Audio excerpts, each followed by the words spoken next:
Welcome to a new Daily Top Askreddit video. Today's topic: Wedding photographers of Reddit, what was your "they're not gonna last long" moment? At the rehearsal dinner, every toast to the bride was some euphemistic variation of, "I'm so glad you finally found someone to put up with your bullshit." They barely made it to the 6-month mark. Maybe they were all secretly hoping the groom would pick up on the red flags they were putting up. My ex could be a body double for Mini Diva. Her sisters warned me she was nuts. Her father warned me. Her friends, her extended family all warned me. My family warned me. My friends warned me. Guess who did the stupid? When I worked as a wedding planner for a hotel chain, the groom had found out his bride was having an affair with her brother's best mate. The bride's mother knew about it, but insisted on the wedding and paid a fortune. The groom wasn't drinking much and at the speeches, stood up and revealed he knew and said he was getting an annulment. He then took his best man on his honeymoon. The honeymoon the bride's parents had paid for. It's not gay if you make the ex-mother-in-law pay. He then took his best man on his honeymoon. The honeymoon the bride's parents had paid for. I got to go on a honeymoon with my friend when his fiancé called off the wedding a week before. Was the heart-shaped bed comfortable? Said this before. Third wedding and the best man, the groom's brother, starts his speech. Well, welcome back everyone. Good to see some new faces and some old ones. Quote, at his third wedding, my uncle's best man started his speech with, I told you buying my suit would be cheaper than renting. He got his third divorce after about 6 months. Which to be honest was longer than we expected because we all saw it coming like the steamroller. Security guard from Austin Powers asked the groom in a recorded interview why he asked her to marry him and he said, the pressure to get married. They lasted less than 2 months. Hadn't even finished the video and they were over. Early in my career I filmed wedding videos. The interviews always give it away. By the end of the wedding I usually have a pretty good idea of who's going to last and who won't. And it's proved out over the years. Any examples? When the groom looked at her like she was the love of his life. And she treated the day like her prom and ignored him. I think they lasted 6 months. This was my wedding. He ignored me most of the reception and I had to drag him onto the dance floor. But even then he only gave me a single song. I kept going around the wedding looking for him. And when I'd find him he'd be in the middle of a conversation and I'd have to just stand quietly behind him because he wouldn't fill me in on what they were talking about. At the end of the wedding, we had a send-off moment where everyone made an arm tunnel for us and cheered us on our way to the elevator. It was cute, but I felt his hand slip out of mine and I turned around at the door to the elevator to see that he'd stopped a few feet back to talk to his friends some more. I looped my arm through his. Yet again he didn't include me in their conversation, and stood there awkwardly rubbing his arm to try to get his attention.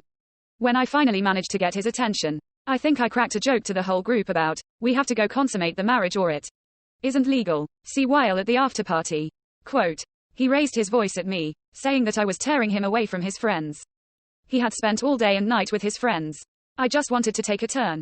It was the most pathetic version of myself I've ever been. We lasted 4 years. I hope you're in a much better and happier place now, heart.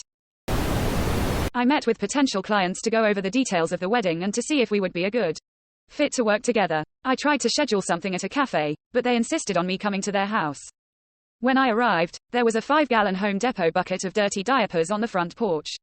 I had a feeling this wasn't going to go well. A young kid, probably 7 or so, answered the door. All I could see and hear were children running around everywhere. The soon-to-be husband was sitting on his bed that was in the living room watching TV and the bride was in the kitchen with 2 kids on either hip. She told me to sit at the kitchen table to go over the wedding details.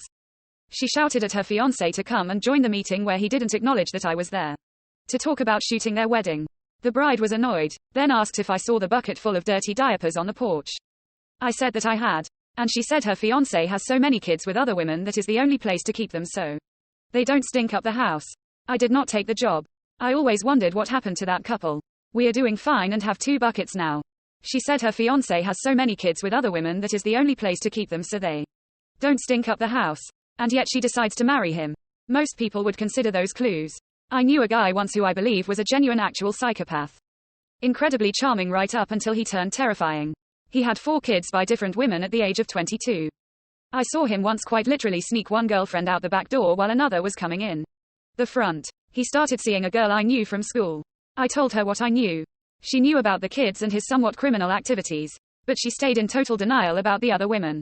She was utterly infatuated. Lucky for her he had to skip town a few months later and was never heard from again. Maybe being a babysitter is her life's passion. Bride was such a monumental bitch her mom gave me a $500 tip for not walking out on the event when She was treating everyone, even her now husband, like a piece of shit employee. She did the whole clicking fingers thing when wanting someone to do something for her. And she berated the DJ for grabbing a sandwich when he'd been there for about 8 hours and was told that he should have brought his own lunch and she would be taking the cost of the food. Like an open buffet style. Out of his paycheck. They were divorced within 3 years. But not before having 3 kids that have stupid names. Having 3 kids that have stupid names. Dear Hunter, go tell Jaden and Bronxana that dinner's gonna get cold. Quote, I'm pregnant with our first and I'm now adding Dear Hunter to my list of name proposals.